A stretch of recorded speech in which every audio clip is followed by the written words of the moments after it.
I think this is deep. Welcome to the Empower Hour.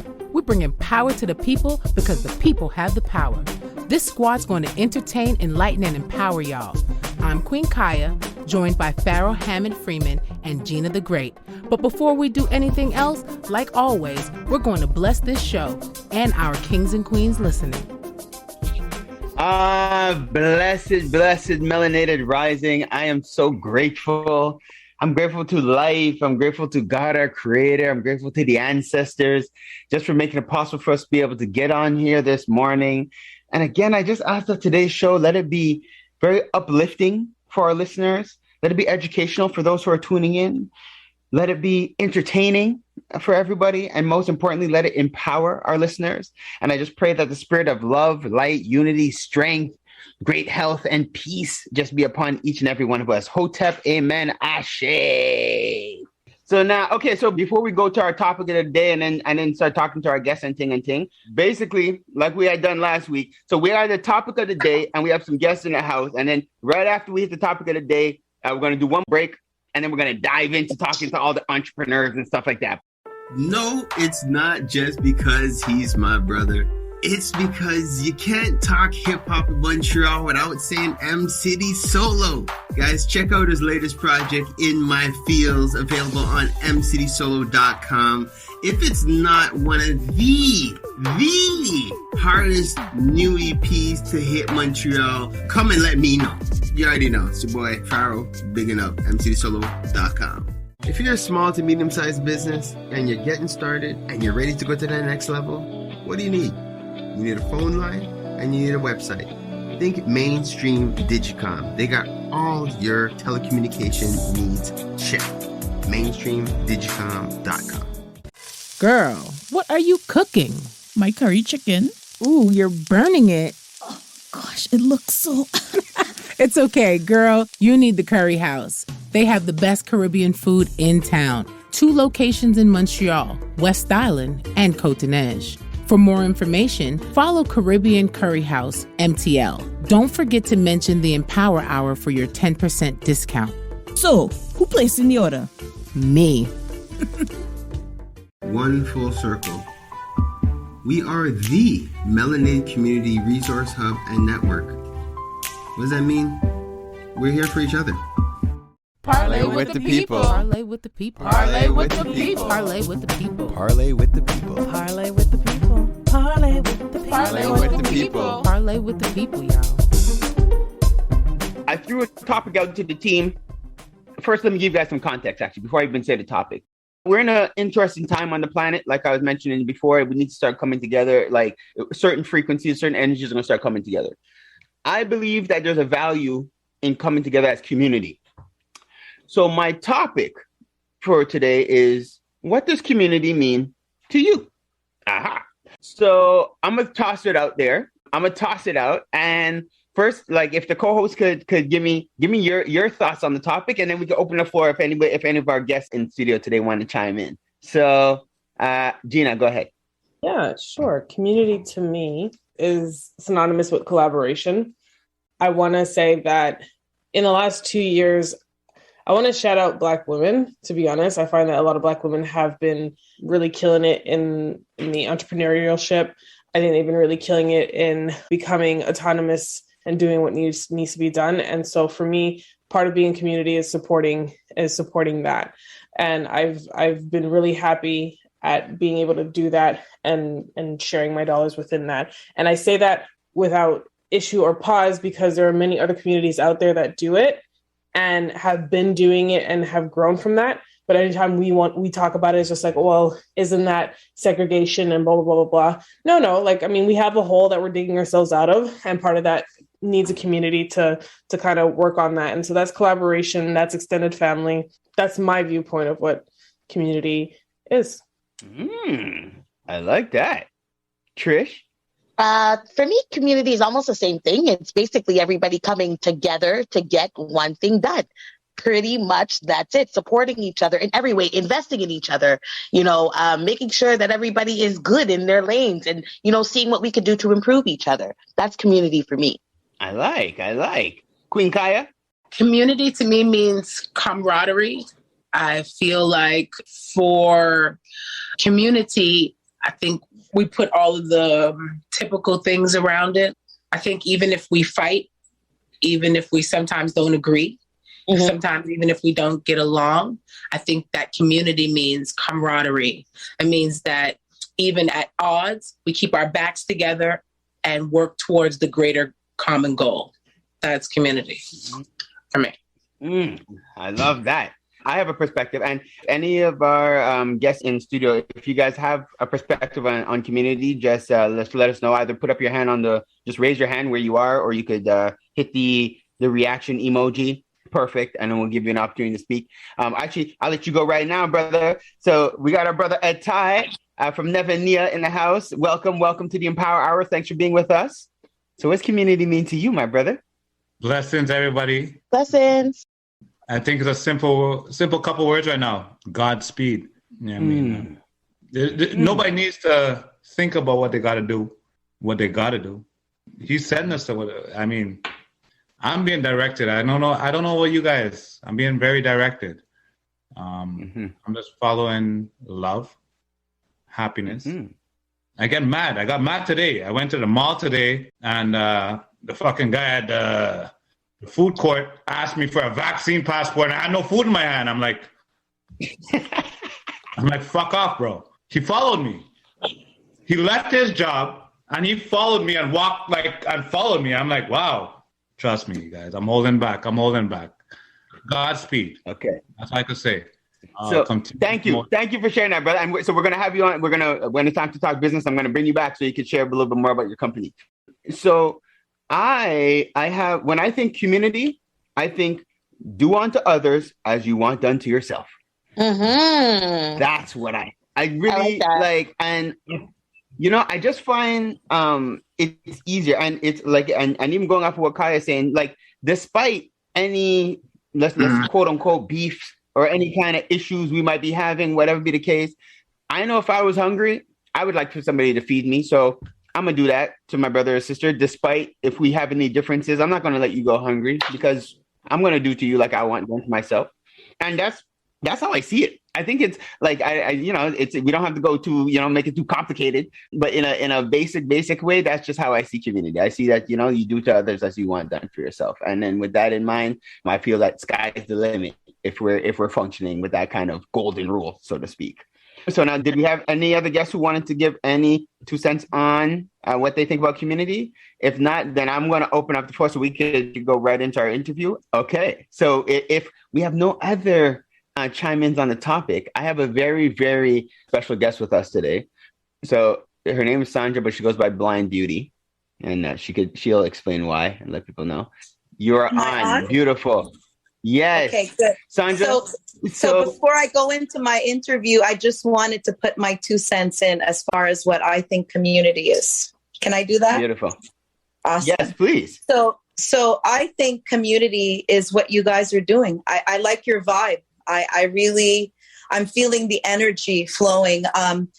For the past week, I've been very depressed and sad. And I was actually off of work because I just felt physically and mentally tired. And just listening to you guys, it's uplifting me. It's making me feel like, yeah, Sandra, get up and get moving. And so community is that. I think community is also just, what you're doing, empowering each other, encouraging, supporting, and just showing up in the arena, and ready to advocate and stand up for our brothers and sisters. That's what I think community is. Wow, very well said. Thank you, Queen. Thank you for that. So just to give you a light introduction, and I'll let you like introduce yourself. But basically, so Sandra's a member of the OFC. She came in, and for those who had tuned in last week, I had a testimony that was. It was a real one. It was one of those testimonies that was like, that like God is involved in this. And we got so much positive feedback, so much just good reviews from the shows. Why we're having another one, because we had said this is it for the year, and we just said, all right, we're gonna have one more. But then also we wanted to take this opportunity to have Sandra on the show. So Sandra is the woman that I had introduced last week that the Spirit had brought us together, and we were able to connect in order to basically be of service to her family and to give her that support in their time of need. So Sandra's here just, again, to introduce herself to the community, but also just to share her story and what they're currently going through as a family. And so we could all come together and see how we could empower her family as we empower ourselves. So Peace Queen, welcome again to the Empower Hour. Thank you. Thank you for having me. So how do you guys go about doing this? Are you going to ask me questions and I answer, or do you just want me to just throw it out there?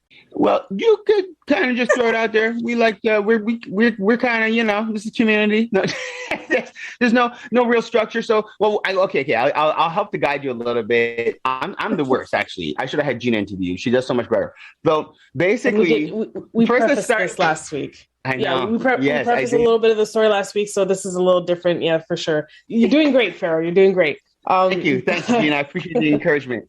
Sandra, if you can, I mean, just speak a little bit about yourself. Last week, Pharaoh had given his testimony about how he came to know your story, and of course, everyone was vested, and everyone, it was very heartfelt, and so we kind of want to hear about your journey, and like, you know, we'll chime in with questions as we go about. Okay, all right. So first, I need to start off by who I am, and then I'll bring my daughter into it. Is that okay? That is perfect. Awesome. Perfect. Okay. So basically, I'm a social worker. I've been working in the field of social work for almost 26 years, as old as my daughter. And 20 years ago, unfortunately, in my practice, I started losing my vision like that, you know. So eventually, after 5 years, my vision was completely gone. At the time, I had 3 young children. So my daughter, she was 6 at the time, and my twins were 2. And so it's either you sink or you float. And I chose to float. I chose to float for my kids, for my family, for my community. And here I am today, 20 years later.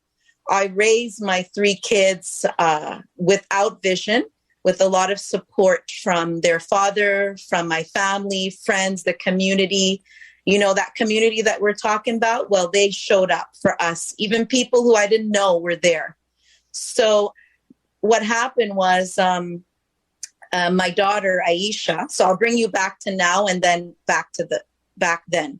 What happened was in February 2020, 1 month before the pandemic started, my daughter suffered 2 massive strokes. At the time, she was 24. She was living her life. If I were to give her a nickname, I would call her Fearless Dancehall Queen. That was her. She loved dancing. She loved art. She was just fearless. She was always giving to family, to friends, and she just lived life to the fullest. And so one unfortunate day, I received a call saying that she was in the hospital, that she had suffered 2 massive strokes. And basically, eventually she was diagnosed with a condition called Moya disease. And it's not common in our Black community. Yeah. And so with a lot of research, a lot of investigation, they realized that this was a latent side effect from cancer that she had suffered when she was 8 years old. If you're now joining us, we are interviewing Sandra. She's giving us a story about her daughter, how they've gotten to this point. I'm practicing live on radio. So, you know, and this is CKUT 9.3 FM. This is the Empower Hour. Okay, were you able to get it? Hold on, oh, wait. I can't turn off the camera. My screen, my phone is stuck. Whatever, it'll be fine. I got it. Go ahead. I'm going to ask the ancestors, God, the universe, to just make it happen. Right. So, so basically, what I was saying is, I'm sure all of us have had someone we've known or someone close to us in our life who's had cancer in some way or another. And so as a parent of an 8-year-old child, Denzel, her dad, and I, we did whatever we had to do, which meant chemotherapy, radiation, surgery, etc. So apparently now what we learned was that her strokes was a latent side effect from the chemotherapy she had received 16 years before. So from February until October 2020, she suffered many strokes, massive strokes, mini strokes. She had an aneurysm, brain hemorrhage, you name it, she had it. But this girl, she's like a cat. She has 9 lives. She's like a fighter, you know, and we were all there backing her. And so in October, she went in to have a brain surgery, one of 2 surgeries that she needed to try and correct the problem. And unfortunately, she ended up having complications and went into a coma for 5 weeks. This was really hard. It was to the point where we were considering just, stopping extreme measures, because prior to her surgery, she said that she didn't want to continue life if it meant that she was going to be crippled and not able to talk or walk or whatever. So, you have to respect people's wishes, but as her parents, we couldn't do it. So we kept on putting it off. And the day that we had a meeting to basically say, look, we have to respect her wishes, she woke up. Okay. So this was 5 weeks. So she woke up, but she woke up to not being able to, she was comatose for quite a few months. But with time, she started coming out of it little by little. And so now today, she's able to, she understands everything. They say that she's locked in. I don't know if any of you have heard of that expression, but she understands everything that's going on, everything that you tell her, but she can't talk. She can't make purposeful movement and so on, but she's in it. You crack a joke and she will laugh until you think she's going to have another stroke. Like, that's how passionate she is. She's always in good spirit. And we talk to her sometimes and we tell her, look, we know that you didn't want to be this way, but we couldn't. And are you okay with our decision? And she smiles and she blinks her eyes. And that's the way that she communicates. So it tells us that that's what God wanted for her. And I think that what she experienced is a testimony for a lot of non-believers, And so today I'm coming to you and your community. Just basically, I'm coming as her voice. So I'm not coming to ask for anything for me, but I'm standing in the gap for her. And so what I'm asking is for people's time, donations, support, encouragement, whatever, to help her to be able to rehabilitate, to get extra physio, occupational therapy, speech therapy, spiritual healing, whatever, from your members who could step in there and provide that support. We're also trying to raise money to buy an adapted van so that we could include her in the community and not have her just sitting in the nursing home, just waiting to die, as her dad would say.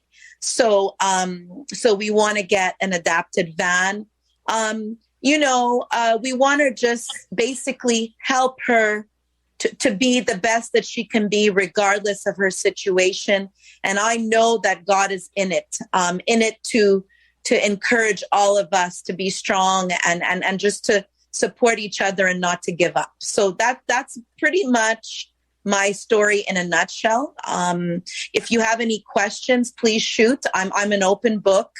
I'm open to doing, educational awareness, sensitization, breaking down myths and misconceptions about things. So please, I give the floor back to you. I don't have a question. Queen. I just have a kudos, only because I kind of been through this. My mother had a stroke too, a very major stroke in 2013, which left her not walking. So I know to an extent what it is you're going through. And I know it's not easy. And the fact that you are still going and you are still pushing and you're still doing what you have to do, kudos to you, because I know how hard it is. And geez, day by day, one day at a time is what I can say. Exactly. And send you strength and princess. It really isn't easy. My mom was 60 years old when she had her stroke, and she's no longer walking. She's actually bedridden for the rest of her life. So I get it 100%. So I'm sending you all the love, all the positivity, all the good vibes in the world, because I know what that's like. I really do. Thank you very much. Thank you. You're welcome. You're very welcome. I want to thank you for coming on and sharing your story. I know it's it's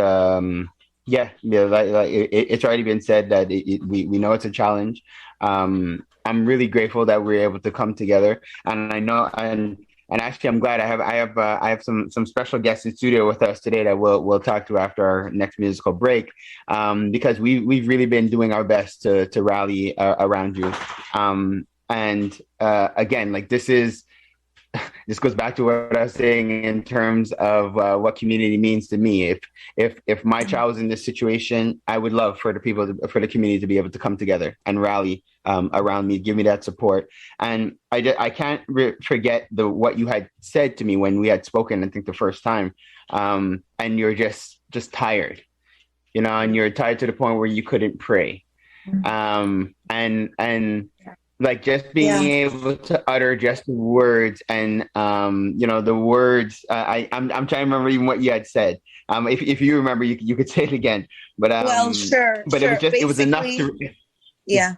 Do you want me to share, that conversation that we had?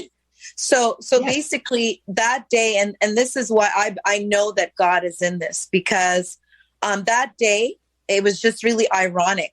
Your father-in-law had called me out of the blue. I haven't seen your father-in-law in months, right? And I was just sitting there literally crying. Like I was just sitting there, like just feeling like, forsaken, like feeling like a real loser because I had to put my daughter in a home. I spent 5 weeks trying to care for her at home, and I went 5 weeks without sleep. I had a back injury. I had a nervous breakdown, and to have to give up and say, look, I can't do this and put your child in a home. As a social worker, as a helping professional, I felt like just depleted. And so when he called me, I was in a real dark place. Like I said, I just couldn't even pray anymore. I felt like, yo, God, you know what's going down. I know what's going down. Like, you just do something because I can't talk anymore. And that's when the call came in and where we connected. Yeah. Like, wow. Yeah. And you see, you just gave me more than you gave me the first time we spoke. So that's real. That's real. See, I didn't So just to say, for those who are listening to us, we pray that you're empowered by this, because one, it just shows the power of the Spirit. Like, we are all one entity on this planet. We're in different casings, but we're one entity. So when we put out the word, we're somebody I feel you, I hear you. It's like an extension of me. It's like, there's a part of me that's not feeling right. So let's see how we could reconnect. And if we could start seeing each other as one entity, we would look out for each other a lot more, because you being good is me being good.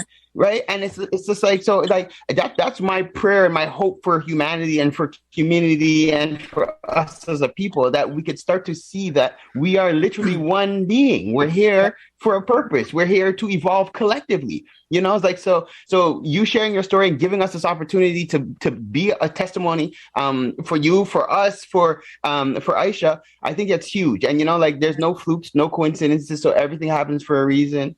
So we're looking forward to just being able to continue to support your family and Aisha and everything that we have in store and that you need, to be able to carry your family through. So now before we let you go, I want to let the community know. So we've started a GoFundMe. Oh, and sorry, did anybody else want to say anything before I dive in? I was going to ask about that, like how can Okay. No, yeah. Go ahead. So basically, we've started a GoFundMe.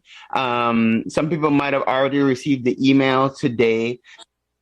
You could go on GoFundMe, and we'll share the link on all our pages. If you just search help for Aisha. Let me just double check what I have. Sorry. We'll remind you guys again throughout the show, anyways. But if I'm not mistaken, it is support for Aisha. If I'm not mistaken. Or just search up the OFC, as you guys know, but you'll see a beautiful picture of Aisha on there. Yeah. Aisha, that's it. I hope I spelled it right in the GoFundMe. I think we did. AISHA. Yeah. Okay. Yeah. Yes, it is spelled. Yeah. Okay. AISHA. Just search support for Aisha. And you should be able to pull it up. The goal is we're raising $80,000 because we need to buy this adapted van. I think that's one of the most important things. There's tons of other things that we're looking to pull together, but just her being able to come out of that facility and come into the community and connect with family and connect with individuals in the community, we feel that's huge. So we're really we're trying to raise as much as we can. So we're leaning on the community to just help in any way you can. I have to commend, there's tons of entrepreneurs that have been coming together, and we'll talk a little bit more about it when we go into the business section. But we've reached out to everybody from home care workers who are willing to volunteer their time, naturopaths who are willing to volunteer their time and remedies, Reiki masters who are willing to come in and provide and give free Reiki sessions. I actually have one of our Reiki members who's a Reiki master has helped another person in a similar situation. She's gotten them out of being in a paralyzed position through Reiki. We have spiritual healers and counselors that are willing to give their time. We even have just elders in the community who are willing to come out and just spend time with Aisha. So I'm really, really looking forward to just mobilizing everybody. I think this is an opportunity for the community to come together and to shine. So we'll continue to talk about the GoFundMe. We'll continue to plug it. But again, Sandra, our blind beauty, I want to thank you for being on the Empower Hour today. Thank you for having me. Pleasure. An absolute pleasure.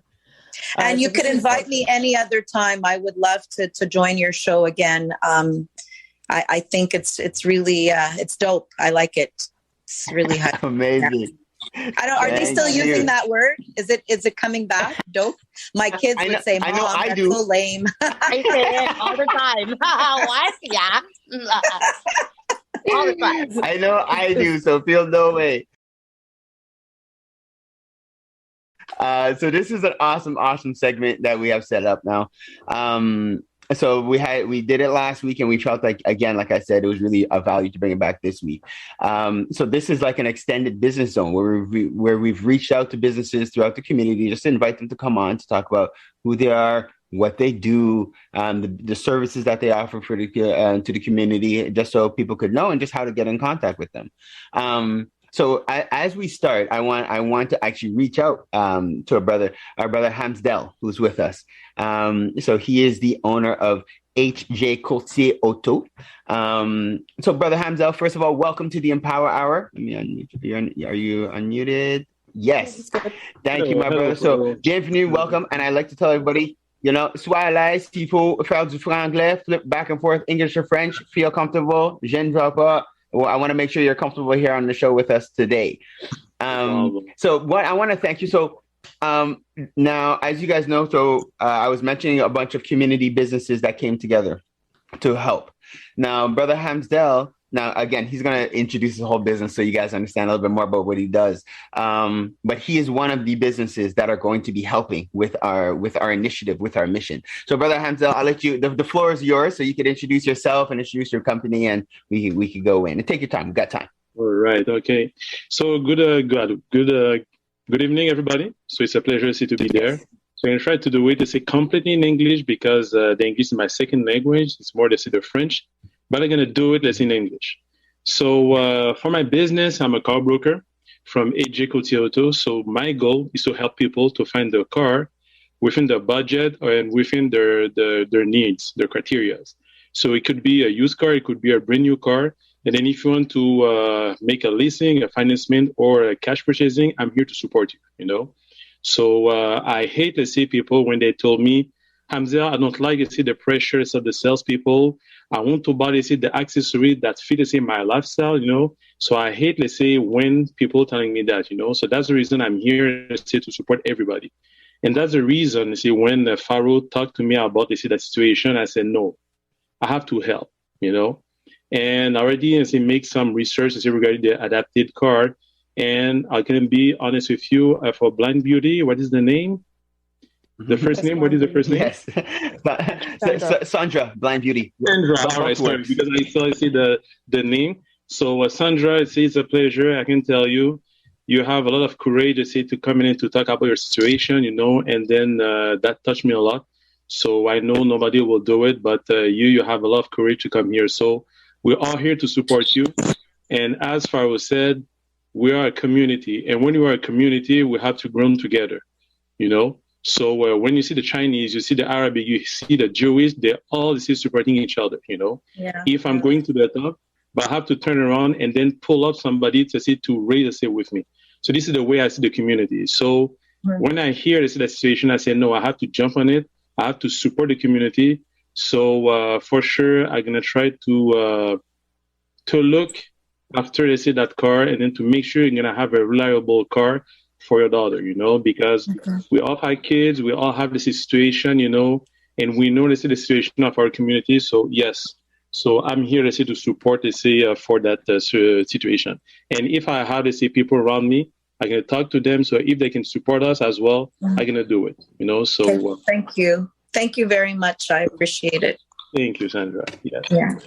I wish I knew you 5 years ago when I bought my new car. Had I known we had brokers in the community, maybe I need to ask. I think I have to be a little more vocal about that. But that pressure that you get, and I used to do like semi-sales, so I was just like, yeah, I'm just going to be really tough. And I went in there and I was just like, I want the bells and whistles and don't, yada, yada, yada. And I have to say, when I left there, I still feel like I got.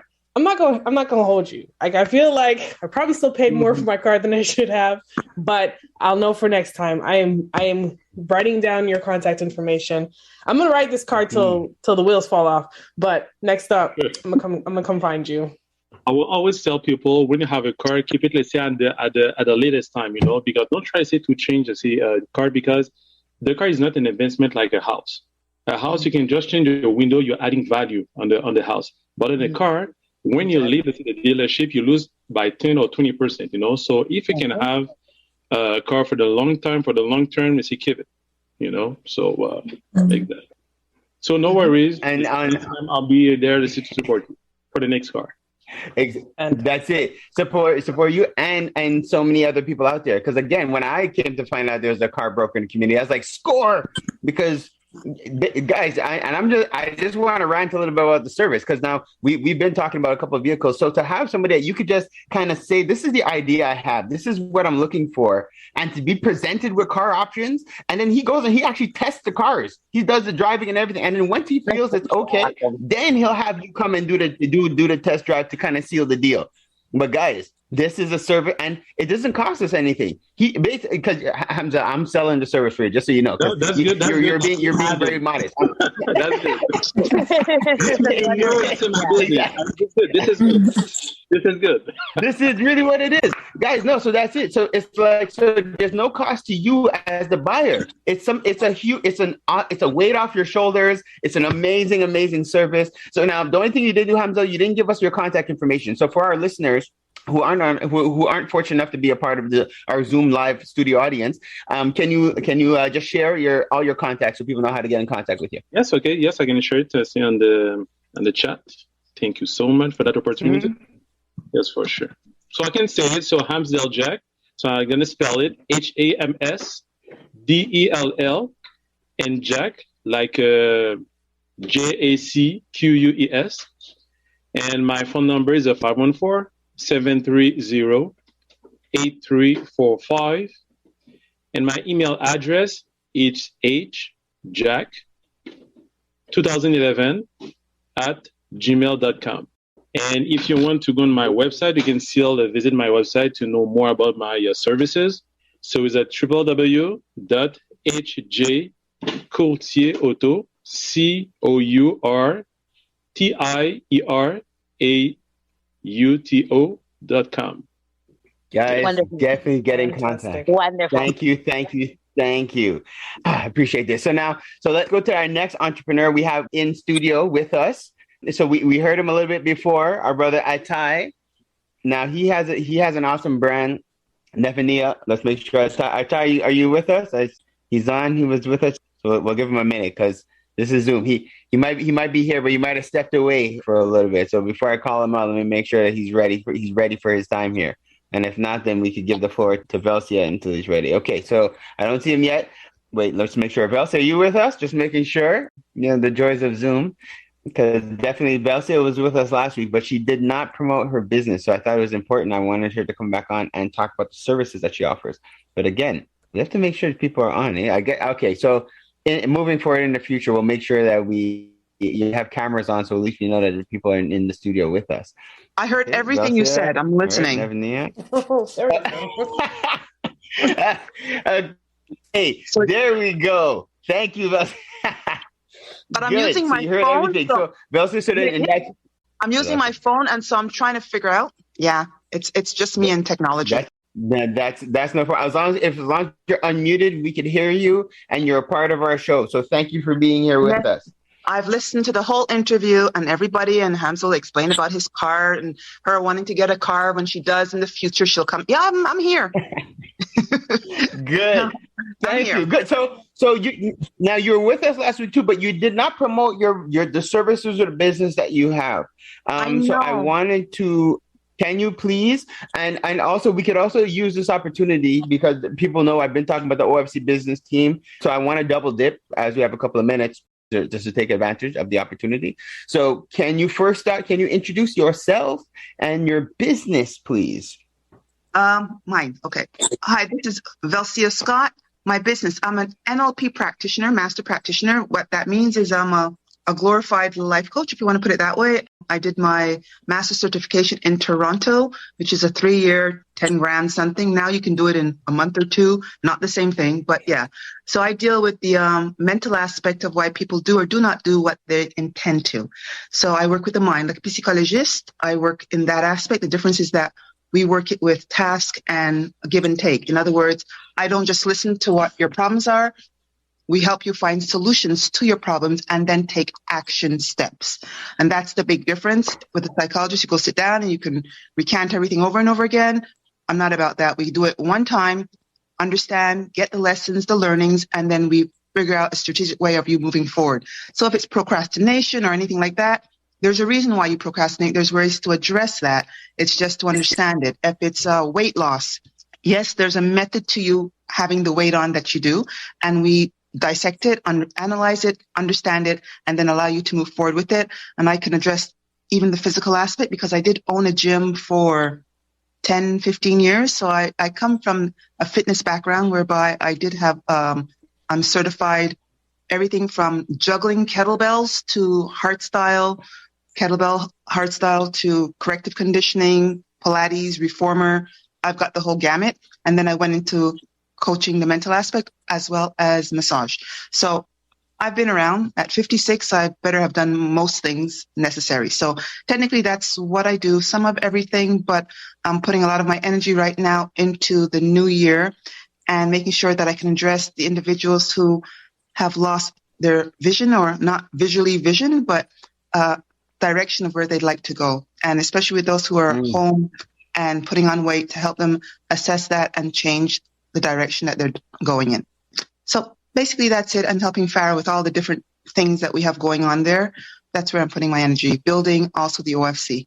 That's my new baby. These are some integral services, not only in the last 2 years, but I think it's gotten heavier in the last 2 years. Obviously, we've seen a lot of people who are suffering from mental constraints kind of spiral out of control in the last 2 years. And even those who don't have those mental constraints are starting to develop them. So these are services that need to be offered, taken advantage of. Yeah. And us as a community, I mean, we've been saying it on the show for so long, talking about mental health.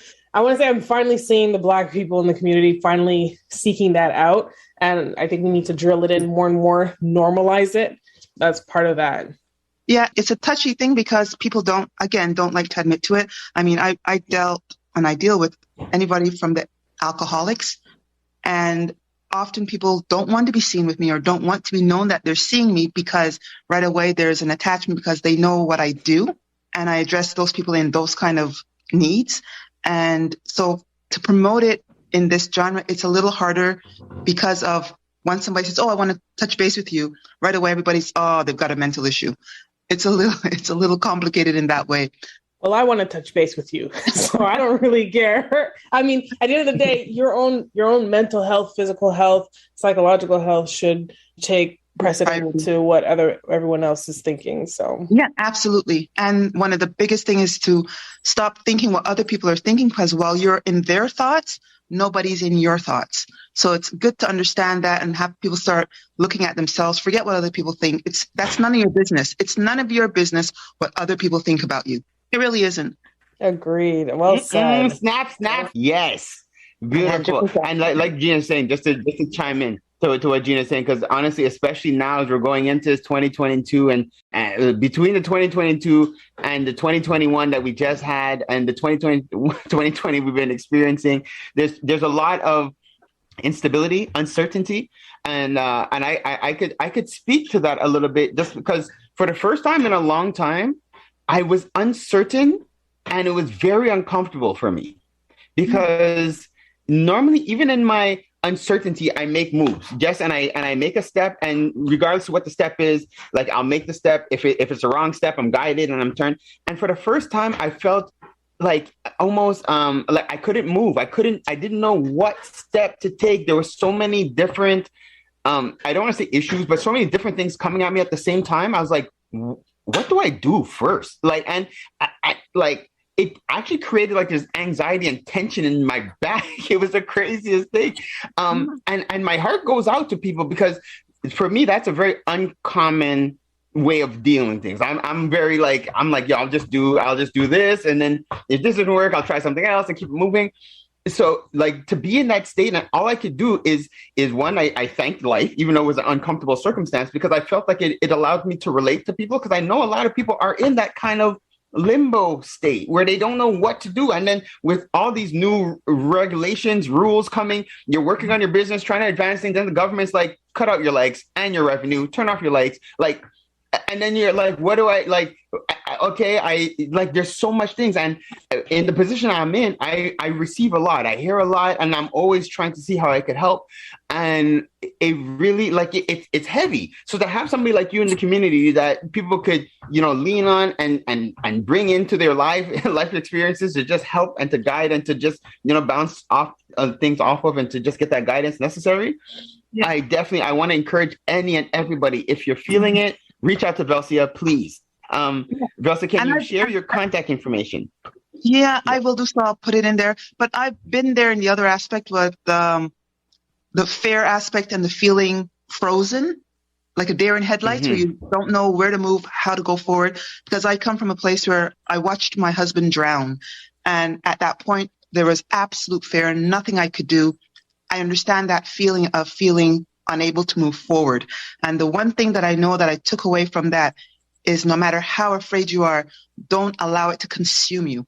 Keep moving, because the minute you stop, you don't know how to start again. So to keep moving no matter what, even if it's just to walk around the house, keep moving to allow everything to filter out of you. Once you become stagnant, you can sit there and not move and get caught up. And then take time to grieve, plan it, decide every day when I come in for 10, 15 minutes, I will sit down and address my fear and time it. And at the timer goes off, get up and go on with life. But give it a place to exit. Oh, that's a gem. Okay, so yeah. That was a gem right there. Power Hour, guys. That's where we do this so the community can get these gems. Now, Velsia, this is also airing on the radio. So I know you want to put it in the chat, but the listeners on air are going to be like, God, can we please? So if you could just share how they could get in contact with you for those who are listening. I have a website, velsiascott.com. That's it. My name is spelt V as in victory, ELCIA, Scott, SCOTT.com, velsiascott.com. That's my website. Everything is there. You can link to me through there, connect to me. It's all there. Amazing. Kings and queens, this was the Empower Hour with Pharaoh Freeman, Queen Kaya, and Gina the Great. We are on live every Sunday from 7 to 9 p.m. and broadcasting Thursday mornings at 7 a.m. on CKUT 90.3 FM. Hopefully you got your dose of entertainment, enlightenment, and empowerment. Subscribe and watch us on empowermtl.com and email us at empowermtl@gmail.com to anonymously be featured on our What's the Tea Mail segment. Stay blessed, black, and highly favored.